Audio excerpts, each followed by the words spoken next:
Today we are talking about our FRQ topic on differential equations, and this is another one of our topics that is frequently seen on the AP exam. So we are going to remember our mantra for solving a differential equation: separate and then integrate. It is crucial that you separate first. Okay, so you will do this whenever you are asked to find a particular solution to an equation, or sometimes they don't say it like that. Sometimes that you are given a differential equation, dy dx is equal to anything, all right? Usually there are y's over here, something with y's and x's usually. Sometimes only y's. And they say just find y, or find a function y equals f of x. Sometimes they'll say y equals f of x. The important thing is they are saying find y. Given dy dx, find y. So we know when we are given a derivative, to find y we integrate. If there are y's over here, you must separate first. Really crucial. Okay, we separate by getting all of the y's on the left-hand side, all of the x's on the right, including the dx. We multiply by the dx before integrating. If you do not separate, you are not eligible for any of the points in that part of the problem. None of them. Even if you did everything else right for what you have left. It wouldn't be right because you never separated. But for what you did, you can do a lot of work on these without separating, and you will get no credit whatsoever because nothing you do is correct if you don't separate. Just plugging in my computer. Okay, so we will get all of our y's on the left, all of our x's on the right. Use good algebra, okay? Don't just move it like you want to. You have to use algebra to get it over there. Then integrate both sides. Show your work. This step is where AP is seeing if you know how to integrate. You will likely have to do some kind of use of or another technique. Show your work clearly. And don't forget the plus C on the right-hand side. Then you're going to find the value of C using the initial condition that is given to you in the problem. You can make your life easier by moving any y coefficient to the right-hand side after you integrate. I'll show you examples of that. Lastly, last step is to get y by itself. Again, use good algebra. Another frequently asked question when you're given a differential equation is something about a slope field. Sometimes they will give you a slope field and ask you to sketch a solution curve through it if you're given a point, or they just give you some points on a grid and ask you to draw the slope field. Okay, when you're asked to sketch a solution curve through a point on a given slope field, make sure your sketch is a function. Do not draw your curve through a point with a vertical tangent line. So if on the slope field you see any little vertical lines, do not draw your curve through that, because otherwise it won't be a function. All right? Okay, also do not pass through a horizontal asymptote. I should say this: don't draw it through it and then keep on going around, because now your curve is no longer a function. You could draw it through it if they were going like this. You could do that. That is a function. This is not a function. Okay? All right. Sometimes they ask you to write an equation of a tangent line. You have seen that already in several parts. That is something AP needs you to be able to do. So they will ask it of you several times. You will likely also need to find a second derivative. So take the derivative of the first derivative. And remember, the derivatives that you're given have y's over here. So when you take the derivative of both sides with respect to x, you're going to need to use implicit differentiation over here on that y. Wherever you see a y, whenever you multiply by a y, whenever you take the derivative of a y term, you multiply by dy dx. After you find the second derivative, they will likely ask you to do something with it. Maybe answer a question about concavity. Maybe use the second derivative to determine if a point has a relative min, max, or neither. Also with second derivative, they can ask you to use the second derivative to determine if a tangent line approximation gives you an over or an under estimate. So over under estimate for a tangent line approximation. Okay, so those are some frequently asked questions, but as always, be ready for the unexpected, because we have no idea what they're going to ask us to do. All right, we're going to start by taking a look at the problem from 2016. In 2016, the global average on this was fairly high. It was a little over 4.5. So that's high for a global average on the AB exam for an FRQ. All right. Consider this differential equation. So like I said, you see the y's over there? And I look at this and I know it is separable, so I am fully expecting them to ask me to separate and integrate. They're going to ask me to find y. I'm almost certain at some point they will ask me to do that. I am looking at my straight edge. I'm looking for my straight edge because I see that we're asked to draw a slope field, sketch a slope field on the 6 indicated points. So where are these 6 indicated points? They are the little dots here. So notice that there is nothing when x is 1. Why would they not ask us to graph a slope field when x is 1? Because when x is 1, the denominator is undefined. They are not going to ask you to draw an undefined slope. All right? So they're asking us when x is 0, and they are asking us when x is 2. So you can do this in your head. You can write it down. The space provided is just for scratch work. They're not going to be looking at your scratch work. They're going to be looking at your slopes. So I don't know, maybe I'll pick this point right here. So when x is 2 and when x is 0 and y is 2. When x is 0 and y is 2, we are going to have 4 over negative 1. Yeah, 4 over negative 1, so negative 4. So the slope right here is a negative 4. So what I do is I go down 4, 1, 2, 3, 4, and over 1. Yeah? So I kind of make myself a little dot there where I think it should go. And then I get my straight edge out and draw a slope right there. Okay? Or draw a short line segment with the slope that you need it to be. All right? Next up, I think I'll just go to the next point down. So that is when x is 0 and y is 1. So that slope is going to be 1 over negative 1. So that's a negative 1 slope. So from that, down 1, over 1. Line those up. Draw yourself a little line segment with that slope. At the point 0, 0, x is 0, y is 0. We're going to have 0 over negative 1, that's 0. So right here, we need to draw a 0 slope. Make sure that whoever is grading your test can see your slope. If you draw a very light line on this x-axis with your pencil, they will not see it. They must see it to give you credit. So my advice is to go slightly above that x-axis and draw, see that? They can hardly see that. So I'm going to draw it slightly above it so that they can see that, yes, I do know that there's a 0 slope right there.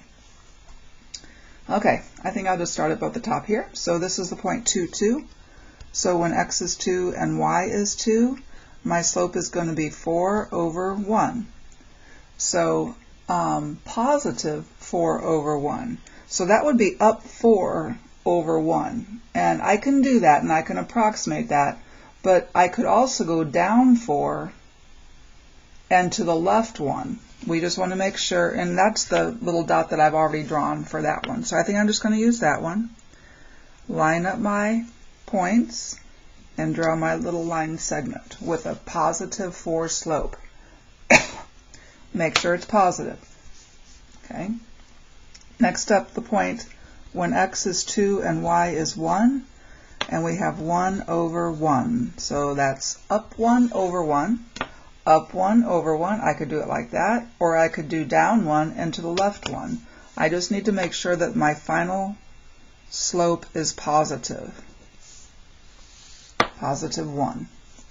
Lastly, when x is 2 and y is 0. When x is 2 and y is 0, we have another 0 slope.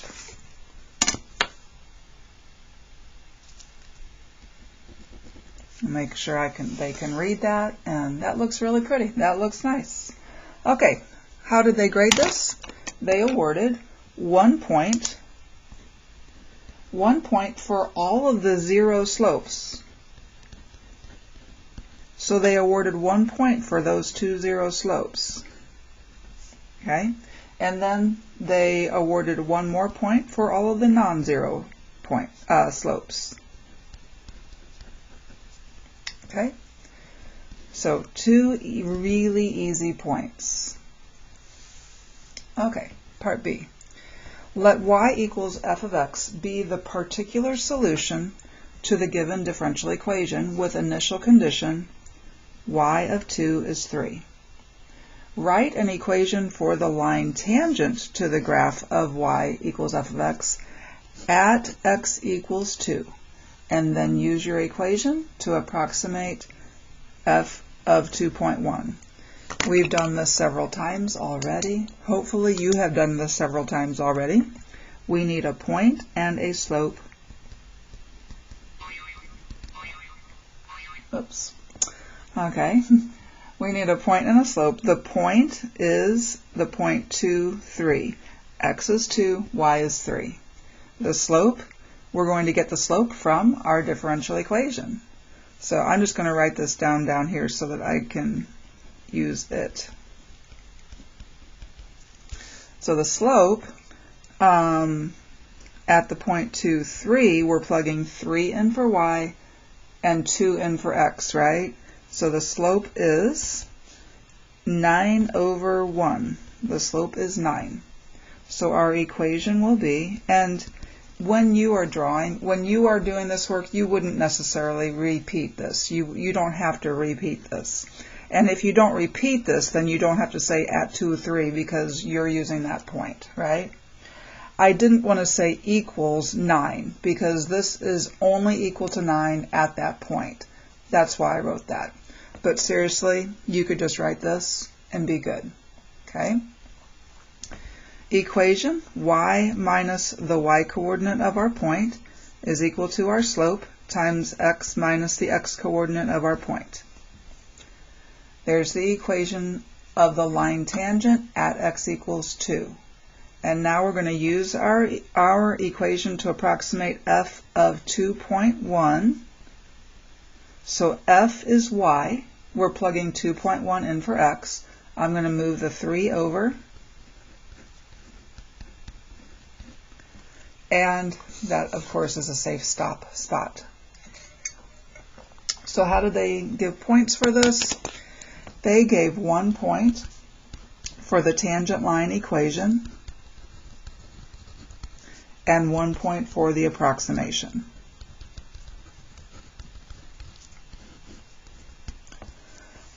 Okay. Part C. Find the particular solution y equals f of x. We're finding y to the given differential equation with initial condition f of 2 is 3. We will use this to find c after we integrate. Okay, so I'm going to bring down my differential equation. Okay, we must separate first, right? So this y squared, I have got to use algebra to get it to the other side. This dx, I am going to take to the other side. So we're going to multiply by the differential of x here. So with that in mind, what I see I can do is the SAT trick, what people call the SAT trick of just swapping the y squared and the dx. If we just swap those two, what we are really doing is we are multiplying both sides by dx and dividing both sides by y squared, all in one step. So this is 1 over y squared dy is equal to 1 over x minus 1 dx. And there's our separated form. So whenever you separate, you get a point. So that was worth 1 point. Separation. Okay? The next point will come when we integrate. So I am going to integrate both sides. Oops. I am going to integrate both sides. Okay. How do we integrate this side? It is not a natural log because of the square. We take the y squared to the top and we use the power rule. So this will be the integral of y to the negative 2 dy. And then we will raise the power by 1 and divide by the new power. We would have a plus c, but I'm going to combine my c's on the other side after I integrate the right-hand side. The integral of this is a natural log because the power is 1. So it is a natural log. It is natural log of the bottom, and we can do these should be quick, you guys. These should be a quick integration. Is there a coefficient out front other than 1? No, because the derivative of this was just 1. If the derivative of that is anything other than 1, you multiply by 1 over that derivative. Okay? So if this was a 2x minus 1, we would have 1 over 2. But since the derivative is a 1, it's just 1 over 1. All right, we add a plus c, and that year, you guys, well, let me rewrite this whole thing here.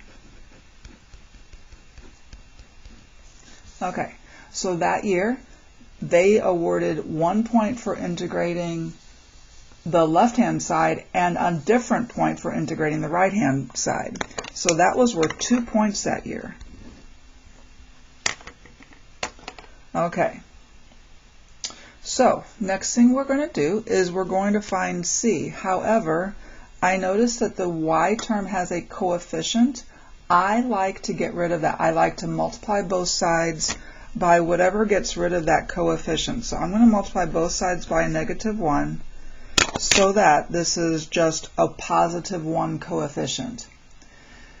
Keep in mind that we have to solve for y at the end. So anything that we move now, we either move it now or later. So, and that is up to you. You can move it now or later.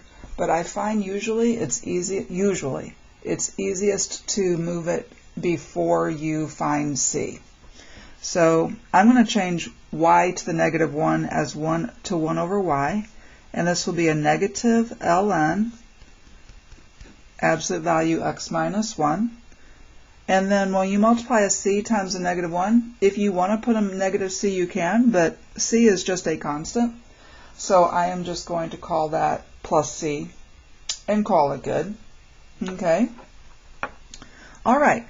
Now that this coefficient of the y expression over here is 1, I'm going to find c.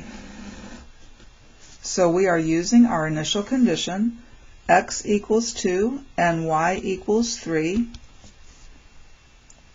1 over 3 is equal to negative ln absolute value 2 minus 1 plus c. ln of 2 minus 1 is ln of 1, and that is 0. ln of 1 is 0. So we have that c is 1/3. So 1 over y is negative, and I'm copying this down. 1 over y is negative ln absolute value x minus 1 plus 1/3. So what is y? Okay, and you can think of this as the old SAT trick again. You have y in the bottom, you can just swap this entire side with y. Yeah, just do a swap. So y will equal 1 over negative ln absolute value x minus 1 plus 1/3. And there's no reason to do anything else with that because we have found y. Okay, I failed to mention that using our initial condition to find c also got us another point, and solving for y. The answer, it has to be correct. You can only get this point if you have earned every other point. The answer point is contingent upon that. All right?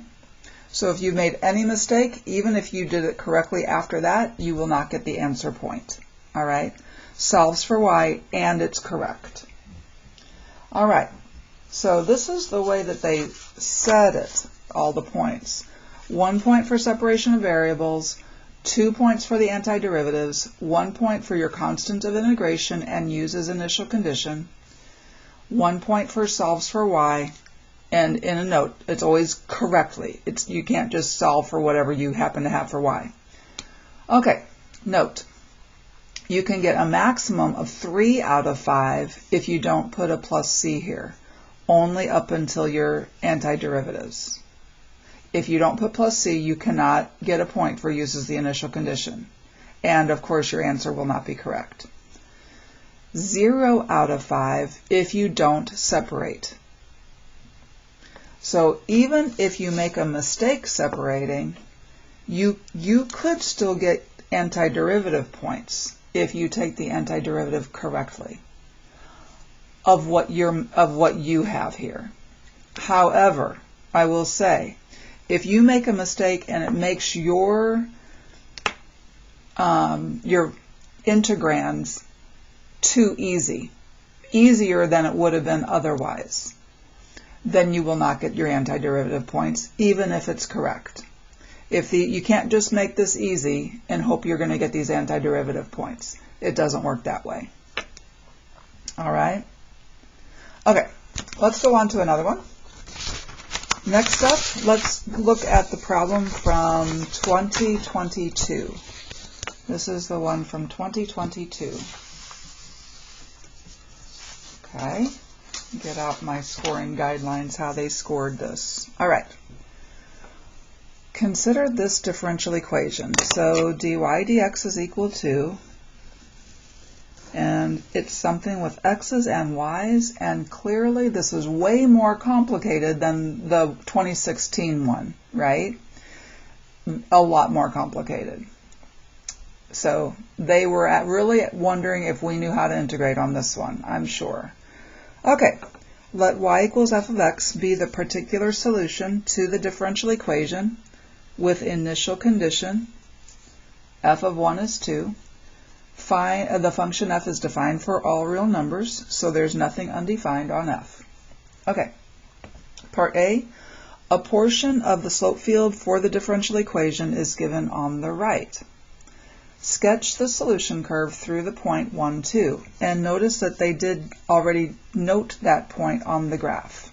Okay, so this is another one where you want to make sure that they can see your drawing, they can see your curve. Okay, so I'm starting at that point, and to do this, all you need to do is go along, use the shape of the slopes. So we're starting here, and then we're going there, and then here, and then we're going horizontal, and then we're going down, yeah, and down, and down, and down, and over on this side we're going this way, and here we're horizontal, then we're going this,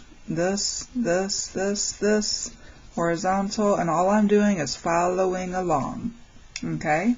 And then you connect. You have to connect. So we're connecting these in a way that they can see my curve. and it is smooth.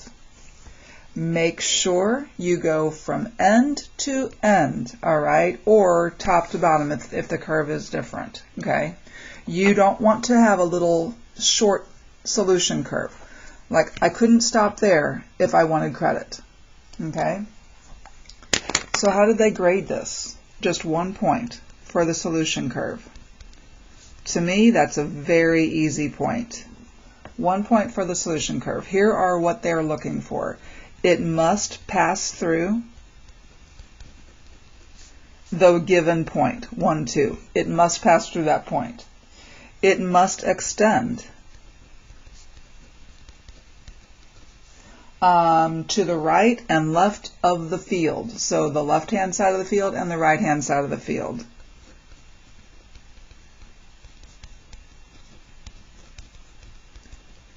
Of the slope field. Okay. They were looking for it must be above the x-axis. So if you went below the x-axis, you did not get that point. And there was nothing that would have made us go below that x-axis. And they said on this one, it must have a relative max and min when, or min when the slope is 0. So when these 0 slopes here, you had to show that that was a relative max and that was a relative min. I'm sorry, the other way around. This is a max. Oh, these are maxes and this is the min. Oh my goodness. Sorry. Alrighty, parts B. Okay, write an equation for the line tangent to the solution curve in part A at the point 1, 2. Use the equation to approximate f of point 8. Point and slope. I am definitely hoping this is routine to you by now. Okay, the point is 1, 2. The slope will be dy dx is equal to, so the slope of the dy dx at that point will be, so I am looking up here, 1/2 sine of pi over 2 times 1 square root 2 plus 7. Is that a safe stop spot, you guys? It definitely is a safe stop spot. This was number 5 on the 2022 exam, and at this point, your brain will be tired, and you may not want to risk losing your point because you don't know what sine of pi over 2 is. I know that sine of pi over 2 is 1. I know that the square root of 9 is 3. So I know that this thing is 3/2. However, at the end of a long test, your brain is going to be tired. You may not want to risk that. So if you don't want to risk that, don't simplify that. Just leave it. This is a safe stop spot. So our equation would be y minus the y coordinate is equal to this slope. I could write down the entire slope, okay? If I wanted to, I could write down the entire slope, or I could just call this m and then use m there, all right? Times x minus the x coordinate. So there's a few different ways to do it. Simplify it correctly and use that simplified 3/2. Rewrite this whole thing right there, not a problem. Or call it some letter that you're not using already and put the letter there. Okay, one more thing to do here. We needed to approximate f of 0.8. So f of 0.8 will be approximately equal to, I'm bringing the 2 over, plus m times 0.8 minus 1. Done. Okay? All right. This year they awarded 2 points for this. 1 point for the tangent line equation, and 1 point for the approximation.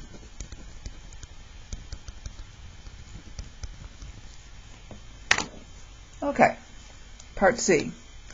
It is known that f double prime is greater than 0 for values of x between -1 and 1. Is the approximation found in Part B an overestimate or an underestimate for f of 0.8?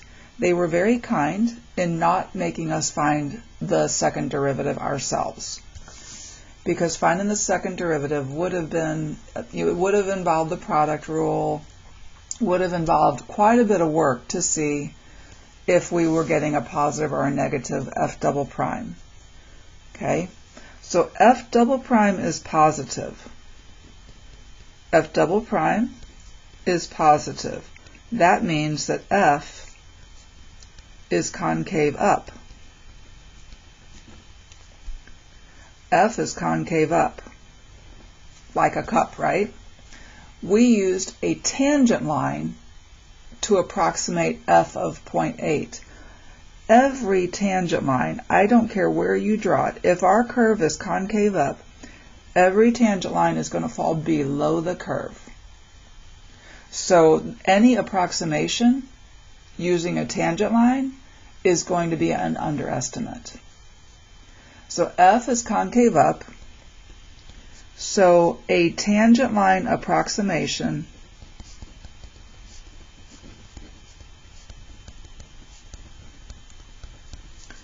yields an underestimate. They are going to be looking for either this or this.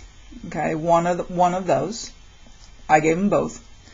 Then they're going to be looking for what you used. We used a tangent line approximation. We did not use a left Riemann sum or whatever. We used a tangent line approximation. You need to say that.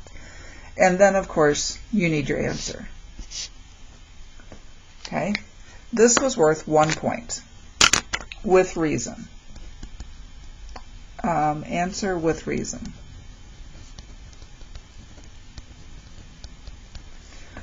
So far we have had 4 points given on this problem.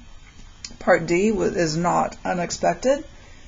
Use separation of variables. They were very kind to say that.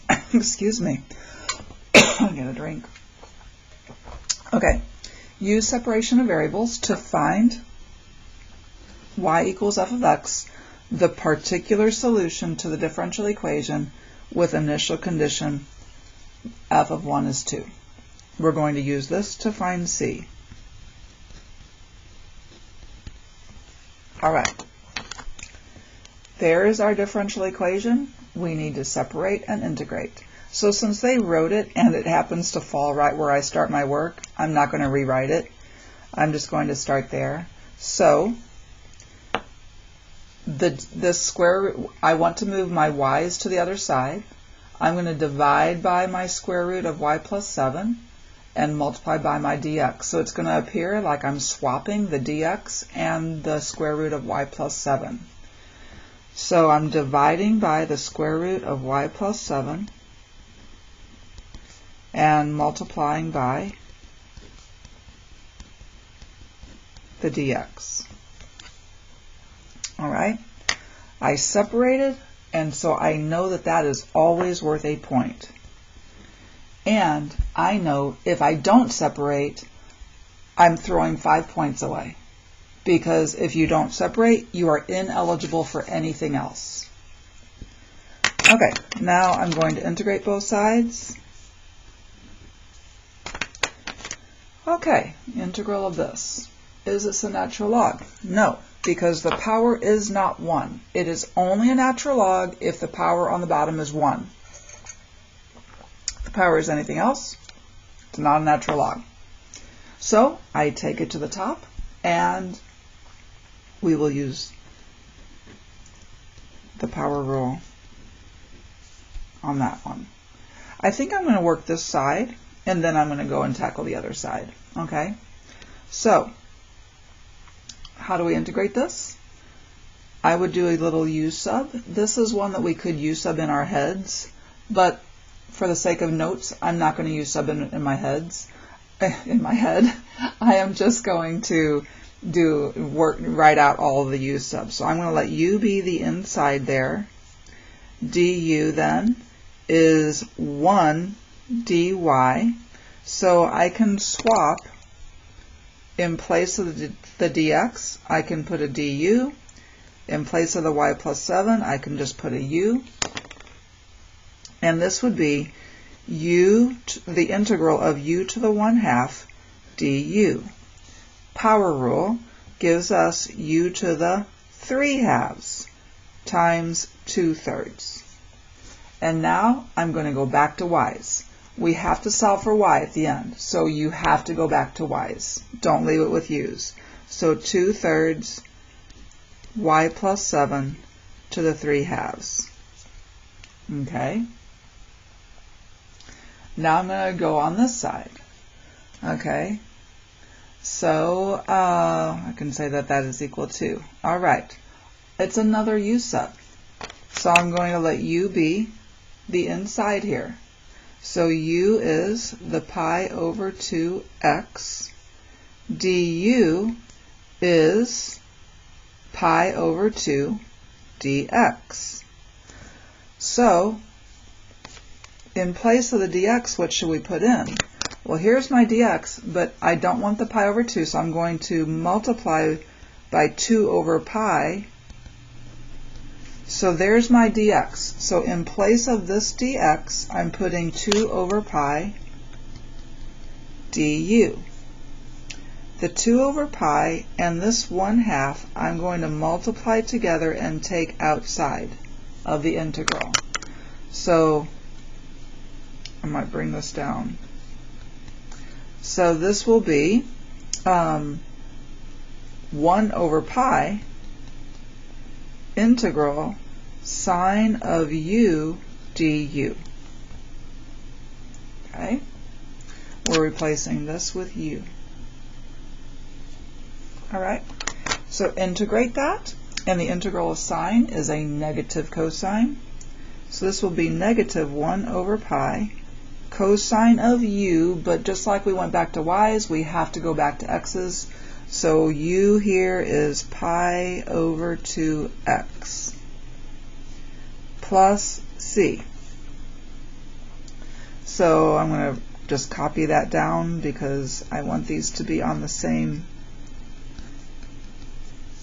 line. All right. Time to do our next step. What's our next step? Well, I have my y's over here, and I notice that there is a coefficient. I'm going to get rid of that coefficient. I am going to multiply both sides by 3/2.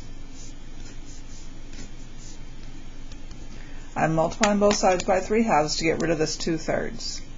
So we have y plus 7 to the 3/2 is equal to negative 1 over pi cosine of pi over 2x plus, and I just realized I didn't multiply by my 3/2. I'm going to multiply by 3/2 right here, so this is going to be 3 over 2, yeah, plus 3/2 times c is just another c. That's a little messy, but there you go. Okay. So now I'm going to find c by plugging 1 in for x. I'm saying what I'm doing. 1 in for x and 2 in for y. Communicate what you're doing. So this is going to be 9 to the 3/2 is equal to negative 3 over 2 pi cosine of pi over 2 times 1 plus c. Yeah? So I am really tempted to simplify this because it cleans up so nicely. But again, we could save stop. So I think I will, just to show you that you can save stop and not risk making a mistake on cosine of pi over 2. Cosine of pi over 2 is just 0. So that thing is just 0. 9 to the 3/2, the square root of 9 is 3. 3 cubed is 27. I know that c is 27 here. However, we can say stop by just adding this piece to the other side. So, oh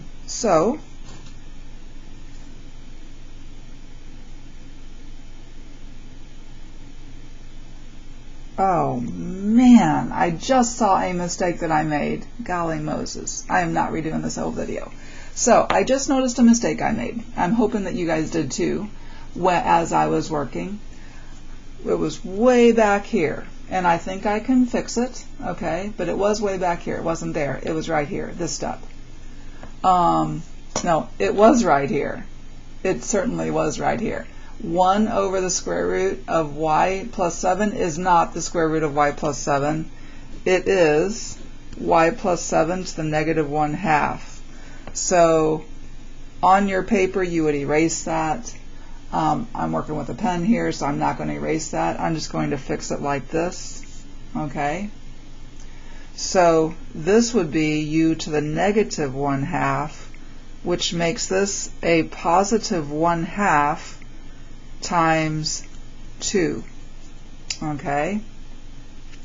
So this is a positive 1/2, and there's no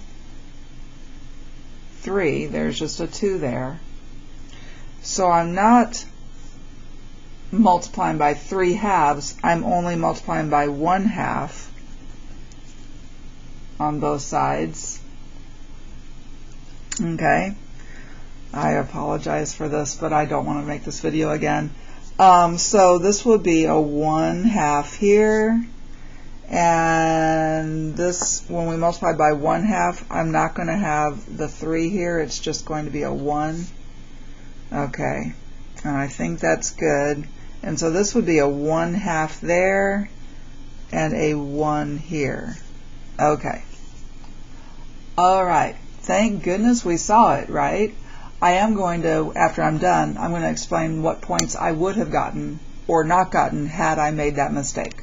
All right? Okay. So let's see.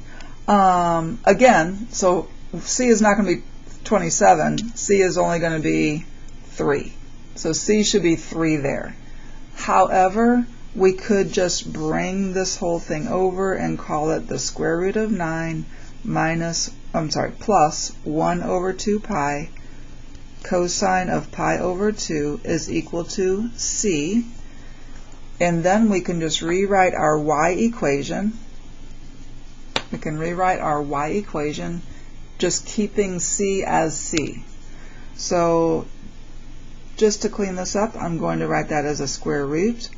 Y plus C is negative 1 over 2 pi cosine of pi over 2x plus, I could rewrite this if I wanted to, or I could just write C there. Because I've said what C is, I can just use C. Square both sides. This was a long one. Square both sides.